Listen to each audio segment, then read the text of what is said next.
মিথ্যার কথা বলছি, মিথ্যাকে মিথ্যাই মনে করছি না, অথচ মিথ্যা একটা বড় পাপ। মিথ্যা একটা কি পাপ? বড় পাপ। ওকে হাত দিয়ে বলতে পারেন, অনেক মানুষ বলতে পারবে না সকাল থেকে আমি একটা মিথ্যা কথাও বলি নাই। আর মিথ্যার সবচেয়ে বড় যন্ত্রের নাম হলো ভয়। হ্যাঁ, মিথ্যার সবচেয়ে বড় যন্ত্রের নাম কি? ভয়। তো মিথ্যা কথা বলে কি হবে? সব গুণাবলী অর্জন করতে গেলে মিথ্যা পরিহার করতে হবে। মিথ্যা কথা সম্পর্কে কোরআন এবং হাদিস কি বলেছে একটু জেনে আসি নাকি? আল্লাহ রাব্বুল আলামিন বলেন সূরা মায়েদা 119 নম্বর আয়াত। সূরা নাম কি? মায়েদা। আয়াত নাম্বার 119 নম্বর আয়াত।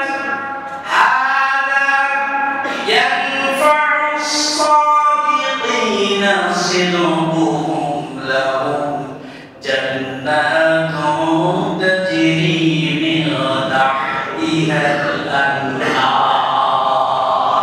সূরা মায়েদা 119 নম্বর আয়াত। হাদা ইয়ানফা'ু الصادقين, হাদা বলতে আই হাদা ইয়াউম, কিয়ামতের দিন। বলি সেদিকে আমার ভাই বন্ধু-বান্ধব থাকবে, থাকবে না? আমার সন্তান আমার উপকারের জন্য দৌড়ায় চলে আসবে, আমার স্ত্রী দৌড়ায় চলে আসবে, আমার সম্পদ আমার উপকারে আসবে, কোনো উপকারে আসবে না। কিন্তু সেদিকে ইয়ানফা'ু নাফা, ইয়ানফা শব্দের অর্থ হচ্ছে উপকারে আসবে। কিসে আসবে? উপকারে আসবে।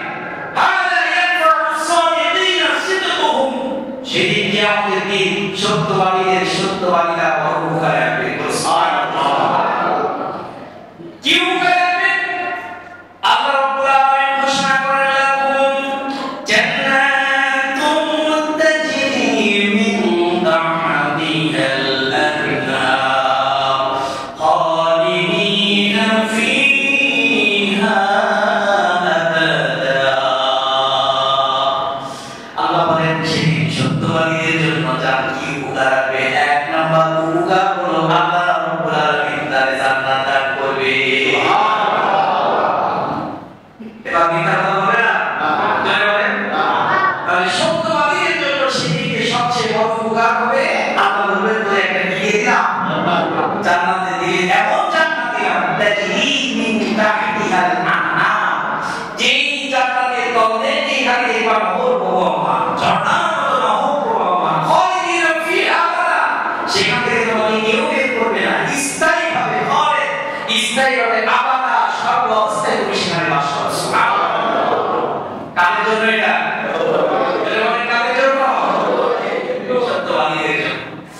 এরপরে আল্লাহ রাব্বুল আলামিন বলেছেন বান্দাকে শিখিয়ে তোমাকে আরেকটা নোটিশ জারি করে দিই। কে বলছে? আল্লাহ। আল্লাহ বলছে আরেকটা নোটিশ তোমাকে দিয়ে দিয়ে সাথে। নোটিশটা হচ্ছে সূরা তাওবা 119 নম্বর আয়াত। ওটা সূরা মায়েদা 119 নম্বর আয়াত, আর এটা সূরা তাওবা 119 নম্বর আয়াত। নোটিশটা হচ্ছে যদি পৃথিবীতে তুমি চলতে চাও যাত্রার সাথে চলা যাবে না। চাইলেই তুমি যাত্রার সাথে চলতে পারবা না।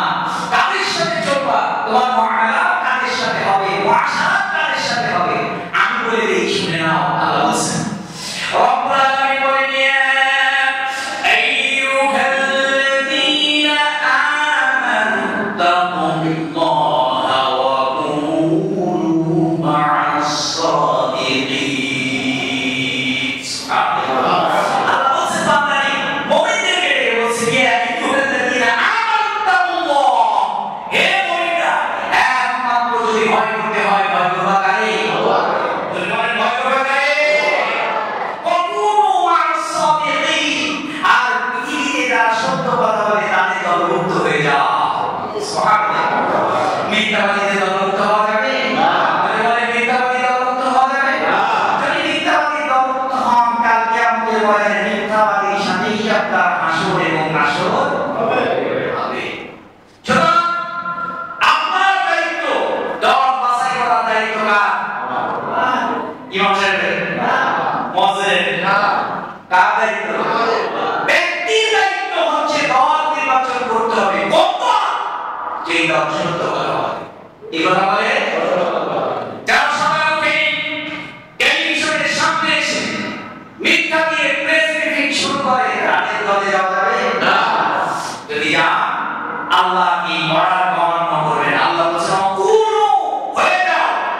নির্দেশ না এখানে আমার কোনো নির্দেশ আছে না একমাত্র নির্দেশ দেওয়া মানে কে ওকুনু মা'আল সাথে মা'আল কি আসাদিক সাদিক মুওয়াসসাল সাদিকুন মা'আস সাদিকিন সত্যবাদীদের সাথী হয়ে যাও সুতরাং মিথ্যাবাদীর সাথে যাওয়া যাবে না যদি মিথ্যাবাদীর সাথে যান তাহলে আপনিও মিথ্যাবাদী হিসেবেই গণ্য হবেন রব্বুল আলামিন এই ঘোষণা করার পর আল্লাহর নবী হাদিসের ভিতরে বলেন বুখারী শরীফের 6094 নম্বর হাদিস বিশ্বনবী বলেন আলাইকুম বিসিদক ফাইন্নাস সিদকা ইয়াহদি ইলাল বিররি ওয়া ইন্নাল বিররা ইয়াহদি ইলাল জান্নাহ আমার উম্মতেরা বিশ্বনবী বলেন আমার উম্মতেরা আলাইকুম বিসিদক তোমার উপরে সত্যতাকে আমি নবী আবশ্যক করে দিলাম কেননা ফাইন্নাস সিদকা ইয়াহদি ইলাল বিররি সত্য মানুষকে কল্যাণের দিকে নিয়ে যায় ওয়া ইন্নাল বিররা ইয়াহদি ইলাল জান্নাহ আর কল্যাণ হলো মানুষকে আঙ্গুল ধরে জান্নাতে প্রবেশ করায় দেয় বিশ্বনবী বলেন আলাইকুম বিসিদক ফাইন্নাস সিদকা ইয়াহদি ইলাল বির আলাইকুম বিসিদক তোমাদের উপরে আবশ্যক করে দিলাম আসিদকা সত্যবাদিতা কেননা ফাইন্নাস সিদকা ইয়াহদি ইলাল বির কেননা এই সত্যটা মানুষকে ধরে ধরে কোথায় নিয়ে যায় কল্যাণের দিকে নিয়ে যায় ফাইন্নাস সিদকা নিশ্চয়ই সত্য ইয়াহদি পথ দেখায় ইলাল বির কল্যাণের দিকে ওয়া ইন্নাল বিররা আর নিশ্চয়ই কল্যাণ ইয়াহদি পথ দেখায় ইলাল জান্নাত জান্নাতে বলে সুবহানাল্লাহ ওয়া ইন্নাল বিররা আর মিথ্যা কি করে মিথ্যা মানুষকে ইয়াহদি ইলা যুলুমাত অন্ধকারের দিকে নিয়ে যায় বলে আউযুবিল্লাহ কোন দিকে নিয়ে যায় অন্ধকারের দিকে নিয়ে যায় ওয়া ইন্নাল যুলুমাত ইয়াহদি ইলান নার আর অন্ধকার মানুষকে কোথায় নিয়ে যায় জাহান্নামের দিকে নিয়ে যায় এইজন্য সত্যবাদী হওয়া এটা ব্যক্তির মৌলিক সৎ গুণাবলী ব্যক্তির মৌলিক সৎ গুণাবলী এরপরে হলো 3 নাম্বার বিনয়ী ও নম্র হতে হবে রুক্ষ কর্কশ হাসি হওয়া যাবে না বিনয়ী আপনাকে মস্তক অবনত করে জমিনে চলতে হবে বুক টান করে মাথা উঁচু করে দেহ সিনা বড় করে আপনার জমিনে চলার কোনো অথরিটি আল্লাহ আপনাকে দেয় নাই কথা বুঝতে পেরেছেন 2টা টাকার মালিক হয়েছেন 10-12টা গাড়ির মালিক হয়েছেন বাড়ির মালিক হয়েছেন মাথা উঁচু করে কর্মচারী অধীনস্থ ব্যক্তিদের সাথে বুক উঁচু করে কথা বলার অথরিটি ইসলাম আপনাকে দেয় নাই ইসলাম কি বলছে বিনয়ী হয়ে যাও তোমার যত অর্থ থাকুক সম্পদ থাকুক বেশি শক্তি থাকুক ক্ষমতা থাকুক একমাত্র তুমি বিনয়ী হয়ে যাও জমিনে চলবা কার তো বিনয়ী হয়ে যাও আল্লাহ তাদের পরিচয় দিচ্ছে ওয়াইবাদুর রহমান আল্লাযীনা ইয়ামশুনা আলাল আরদি হাওনা ওয়া ইযা খাতাবাহুমুল জাহিলুনা ক্বালু সালামা আল্লাহ বলেন আমি আরেকটা ইন্ডিকেট করে আল্লাহ রাব্বুল আলামিন মাকি করে বলেন যে আমি সবাইকে আমার বান্দার খাতায় নাম দেখাই না সবাইকে আল্লাহ তার বান্দার খাতায় কি করে না নাম দেখাই না আল্লাহর বান্দা কারা ওয়াইবাদুর রহমান ইবাদ আব্দুল বলছেন ইবাদুর রহমান রহমানের বান্দা হলো তারা রহমানের বান্দা হলো তারা রহমান কে আল্লাহ রহমান কে আল্লাহর বান্দা কারা আল্লাহ নিজেই পরিচয় দিয়েছেন যে যাকে তাকে আমি আমার বান্দার খাতায় হাজিরার নাম রাখি না সুবহানাল্লাহ আল্লাহর বান্দা হতে গেলে তাদের চেহারা সুরত কেমন হবে তাদের চালচলন কেমন হবে তাদের কথা বলার ধরন কেমন হবে তাদের সব সালাম প্রদান লেনদেন চলাফেরা কেমন হবে সব আল্লাহ বলে দিচ্ছেন রব্বুল আলামিন বলেন ওয়াইবাদুর রহমান আল্লাযীনা ইয়ামশুনা আলাল আরদি হাওনা যখন আল্লাহর প্রকৃত বান্দার জমিনে চলে জমিনে বড় বিনয়ী চলে, মাথাটা নিচের দিকে দিয়ে জমিনে বিনয়ের সাথে তারা চলাফেরা করে। সুবহানাল্লাহ। ওয়াইদা ক্বাতাবাহুমুল জাহিলুন, মূর্খরা যখন তার সাথে তর্ক করতে আসে, ঝগড়া করতে আসে, আসে না গায়ে পড়ে ঝগড়া করতে? অনেকেই গায়ে পড়ে ঝগড়া করতে আসে, আসে কিনা? গায়ে পড়ে ঝগড়া করা ইতিহাস বলবো একটা গত বর্ষের ঘটনা। ঢাকা বিশ্ববিদ্যালয়ে কি হচ্ছে, বাংলাদেশ ইসলামী ছাত্র শিবির একটা প্রদর্শনী মেলা, জুলাই 24 একটা প্রদর্শনী মেলা হচ্ছে, করে নাই?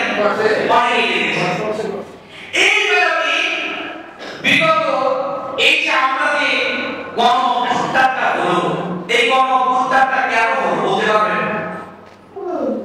এর কারণ হলো বিগত 15 বছরে যত কার্যক্রম ছিল সব কাজ অবৈধ। সব কাজ কি অবৈধ? একটাও বৈধ না, একটা কি না বৈধ না, সব কাজ অবৈধ ঘোষণা করা হয়েছে এই 34 জুলাই। কথা ঠিক না? তার যত কার্যক্রম ছিল, নির্বাচন ছিল, কারণ নির্বাচনই তো ছিল অবৈধ। কথা ঠিক না? নির্বাচন যেখানে অবৈধ হয় তার কোনো কাজ আর বৈধ থাকতে পারে না, সব অবৈধ ছিল। রাতের ভোট হয়েছে, দিনের ভোট হয়েছে, কেন্দ্রে কুকুর ঘুমিয়ে দেখেছে, মরামান ভোট দিয়ে চলে গেছে, বুঝছেন না? মরামানের ভোট দিয়ে চলে গেছে, বুঝছেন না? তাহলে সবই যদি তার ভোটটাই যদি অবৈধ হয়, তাহলে তার ক্ষমতায় থাকাটাও অবৈধ। আর ক্ষমতায় নেই, যত আইন করবে, বিধান করবে, কাজ করবে, সব অবৈধ।